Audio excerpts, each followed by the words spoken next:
All right, so this week in Tinfoil Hat Time, I want to see what your opinions are on how likely do you think a terror attack in the United States is?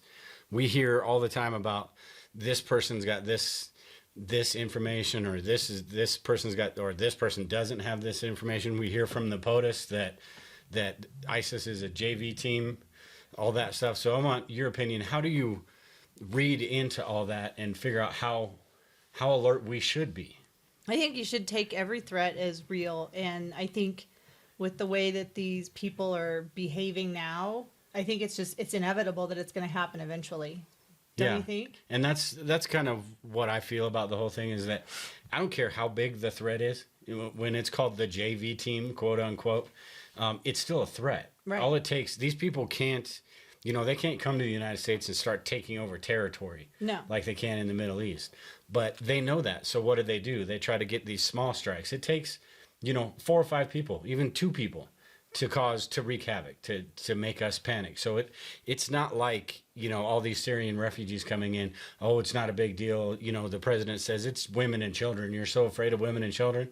It's not that. It's the fact that it takes 1 or 2 people to really throw a monkey wrench in everything. And that's, I think, what the American people are so concerned about. Well, and I think that everybody, I think the whole thing with any of those terrorist groups, their idea, their whole campaign is to promote fear. Mm-hmm. And if they've promoted fear in the general population, they've done their job. Yeah. So I think it's just behooves everyone to be vigilant and pay attention to what's going on around you. Yeah, I agree. And so they're the JV team. You know what? A JV team could play a varsity team or whatever and still score a touchdown or 2. Yep. And that's all they're not worried about winning the game. No. They want to cause problems. And so I think, I don't want to get super upset or super scared about a terrorist attack happening or whatever. But at the same time, you can't just be like, you hear this crap all the time. They're not, you can't, the government likes to have its cake and eat it too. They can't promote this. We need these programs. We need this. We need the NSA because we're fighting terrorism and this and that. And then on the other hand, say, don't worry about it. It's not a big deal. Right. Well, I think the government is just as guilty as the terrorist organizations is because of instilling fear. Yeah. Because if you have a population of people that is fearful and they're afraid, then they're going to, if they're a bunch of cowards, they're going to look to somebody to take care of them or to save them. And unfortunately, that's where the population of the United States is headed to. Mm-hmm. They're totally. Or that's the way the government wants it anyway. They're trying to get everybody totally dependent on them. And we're going to protect you. We're going to do this. But when it doesn't fit their needs, it's like, hey, sorry, we can't do anything about it. Right. And that's the scary part about this. Everybody depending on them for this and that. And then when things come down to it, they're like, well, we're trying. We were going to. But you know what? We've got a whole lot of other things. We're going to get to you as soon as we can get to you. We promise. They're going to look out for themselves. And their family and their interests first before they look out for the American people. So I think it's up to the American people to look out for themselves and do the same thing and take care of your own. And don't wait for someone to come help you. Take care of it. Take care of your family yourself. Yeah, and that's what we were talking about last week with situational awareness is the fact that we have to. I mean, if we're able to, in the United States, I know they want to take away all our guns and all that crap, but there's a reason, I think anyway, and there's a reason why they felt like France was a softer target than us. Because it's harder now, whether you like the NSA or not, and I don't, but it's harder to get things done in the United States because of all of those programs and all of this. I mean, I think it is anyway. I don't agree with it because of the whole principle of it, but I know it's harder for them to get over here and do that stuff.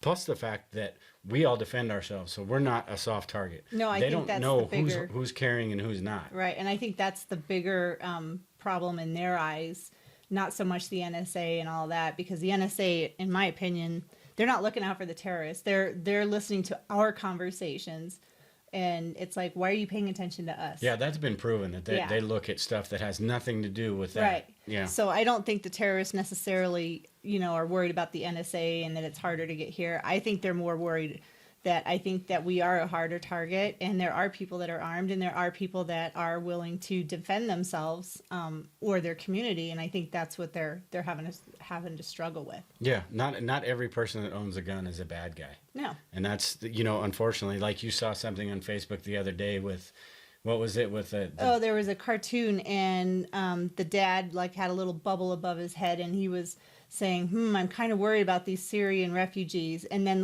there was a little boy, and there was a guy standing at the counter paying for something, and he had an NRA hat on. He had like a semi-automatic. He had strapped to his back, and then he had a handgun.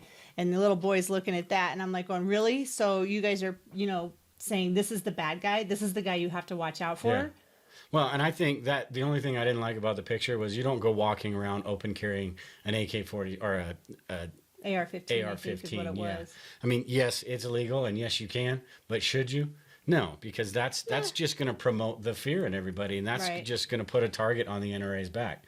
But having a handgun, what I don't understand what the big deal about that is, and people don't understand the NRA. That's why they get force-fed all of this bull about how it's bad and this and that, and Americans are gun crazy, and it's not a gun crazy thing.